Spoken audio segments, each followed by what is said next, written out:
Social Security is not going broke. Social Security has $2.8 trillion in the trust fund, can pay out every benefit owed for the next 19 years. But that's not good enough. What we need to do is expand Social Security benefits because people can't make it on $11,000, $12,000, $13,000 a year. Welcome back to my channel, folks. I hope everyone's having a great day.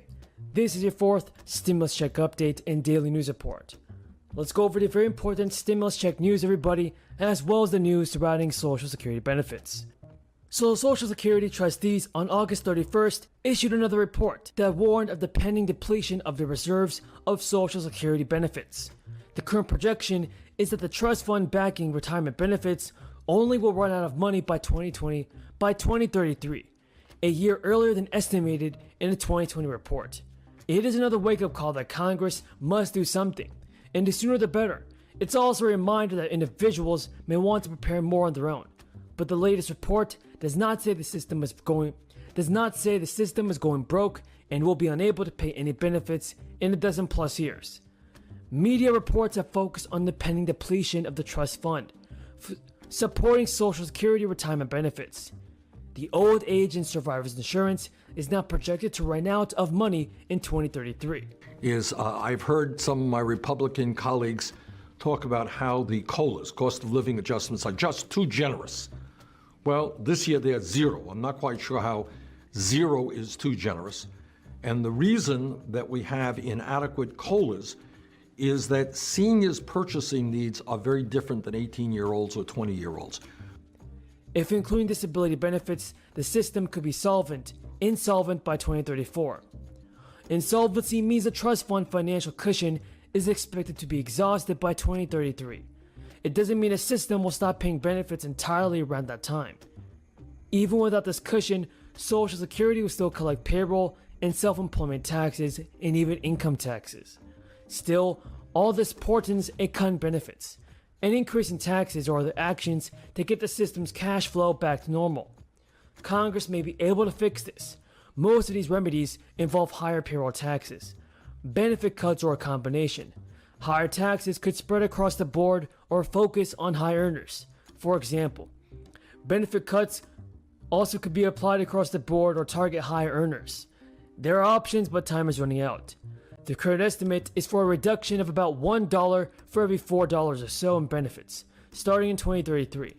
According to the trustees at that time, the fund's reserves will become depleted and continuing tax income will be sufficient to pay 76% of scheduled benefits.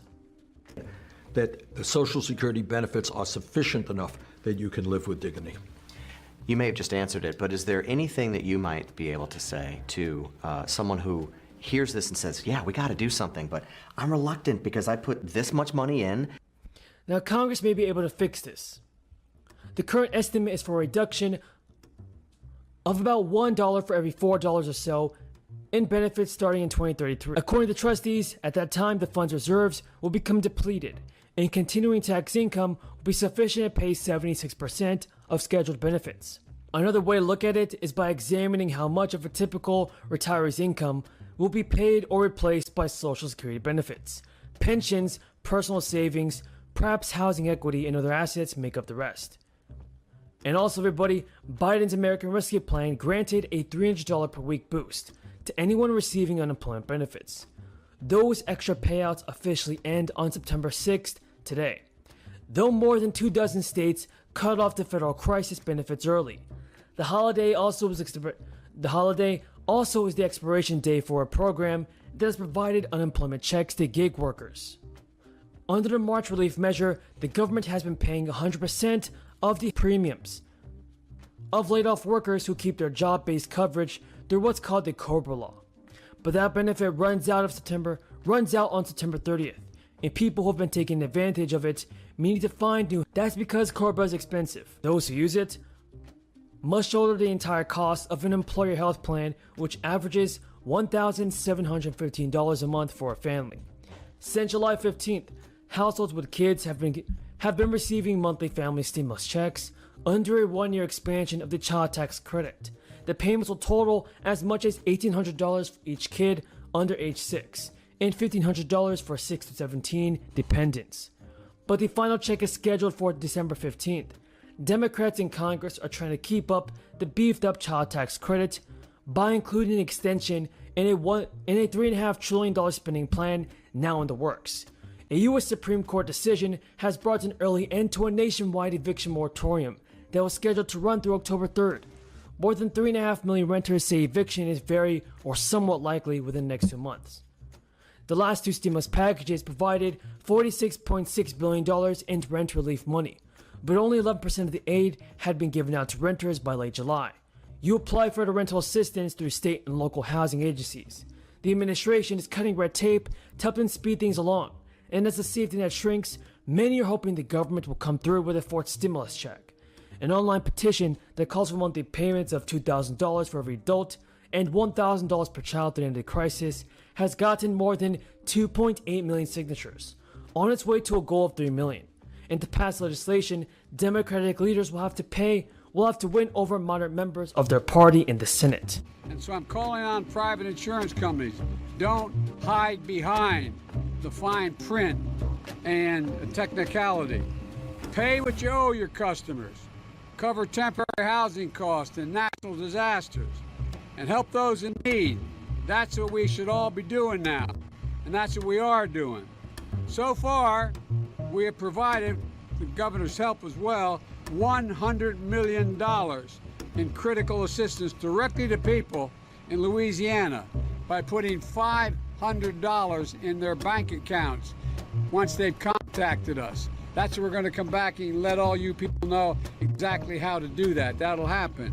And secondly, as the governor's request, FEMA is helping with what fancy phrase, transitional sheltering assistance, meaning a place for you to be safely able to sleep at night and be secure, like covering your hotel bill. You're racked up because you couldn't stay at home during the hurricane or because your home is not livable now. We're making sure this kind of relief is equitable for those hardest hit. The resources they need have to get to them. And so no matter who you are, if you live in an affected area, please visit disasterassistance.gov once you're able to use your cell phone. Or call 1-800-621-FEMA, FEMA. That's 1-800-621-3362.